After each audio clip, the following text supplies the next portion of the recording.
Major Gaylord, I'm Jones, sir. A company. So? You sent out a company of my platoon yesterday afternoon on a patrol. We're trying to make contact with them now. You haven't heard from them then? Not yet. May I ask the purpose of that patrol? You're out of line, Lieutenant. Should be quite obvious why our patrol was sent out on a situation like ours. To ascertain the strength and location of the enemy? You mean you don't know, sir? You concerned about them, are you, Jones? There are 20 of my men. I didn't know that. Your brand wasn't on them. Had I known, I'd have sent out 3 ROKs and a platoon of army nurses. Major, those men don't stand a chance to cross that river. And I want to know whose decision it was to send them across. My decision. Are you satisfied? How about it sending out another patrol for them? Negative. Just a couple of men, and myself. Negative. We can't spare a couple of men now. You could spare 20 men yesterday. That was yesterday afternoon. Begging your pardon, sir? Don't beg my pardon. Speak your piece and get back to your company. My company has 5 effectives, 40-liter cases. And the rest of them are face down 3 miles up the road. What do you want, Jones? Taps and an invocation? At 0600, we're moving back, straight back. There's 3 miles of open country. If artillery had been brought up across the river, we couldn't be a better target if we got painted red, white, and blue lines with a dot in our forehead. That's why our patrol went across to find out. Did a lot of good, didn't it? Jonesy, this whole stinking war doesn't seem to be going much good. But if it makes you happy, I'm sweating those boys of yours out there like each one was a kid brother. But not enough to send someone out there to save their necks. That'll do it. And when we move out, we're going to leave them out there? I said, that'll do it. Sir.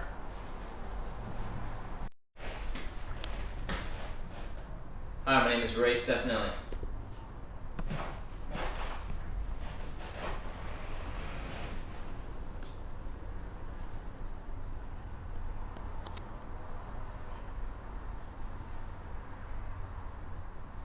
Our LT was taking fire a couple blocks down.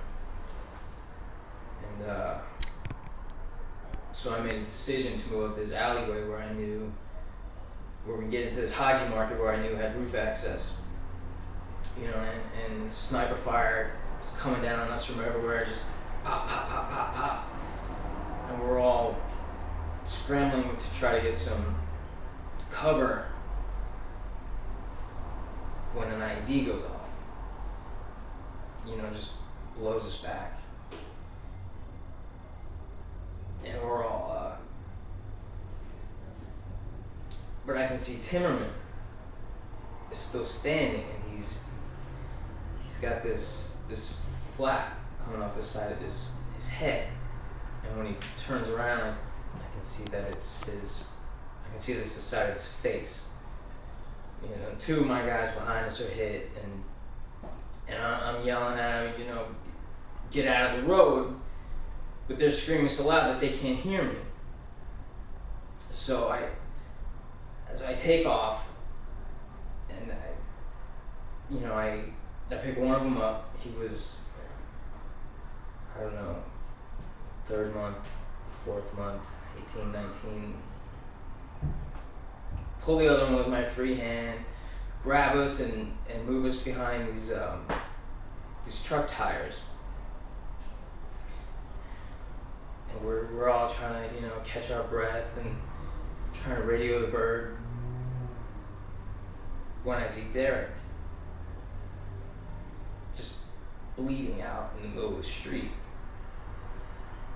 And he's on his back, he's got his hands up like this. It looked like he was praying. And sniper fire had slowed. So I made a mad dash to him, and it's just, pop, pop, pop, pop, pop. And I grab him by the wrist, and I drag him across the street behind this old, burned out car, and the whole time he's just looking down at his hands. He's looking down at his damn hands. He just keeps opening them and closing them. He keeps saying over and over. I can't feel my hands. I can't feel my hands, and I'm looking at his hands, and I'm like, his hands are fine. There's not a spot on him when his leg, is just halfway down the block. And so I start pushing him under the car, and I'm telling him, Derek, your hands are fine. Just sit tight. And that's when the ID went off from under him.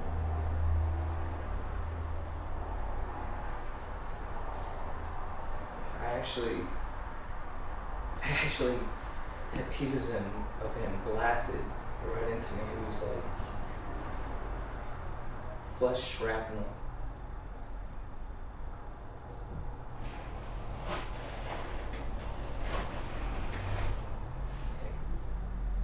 When I came to, I had already been to the I was on my way to Ramstein, in the hospital. I'm laid out.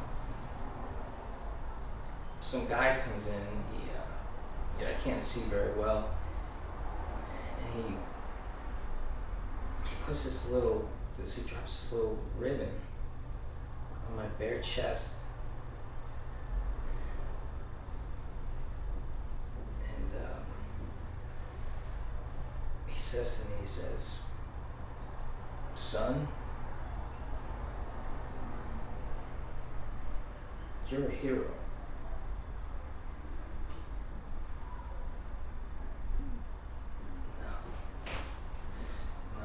No. I put him there. I did that. That was me. I didn't mean to. I didn't plan that. You can't plan. You only have the moment, but that's what I did. I loaded him into the bomb.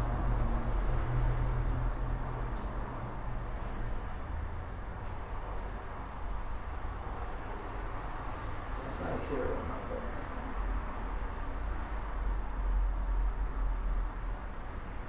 A couple weeks later, I'm on crutches, major surgery, Fox eye shield patch. Everything is gray. The nurses, the flowers, blood. And I'm wandering the halls of the hospital. Ears are ringing, and I take the elevator up to the roof and I climb the stairs. And we're not supposed to be up there, but that's where the doctors take their smoke breaks. And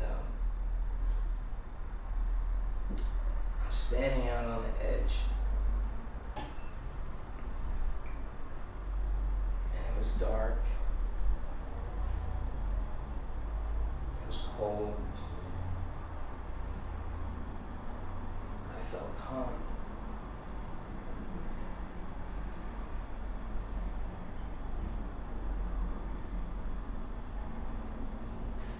Then the sun came up.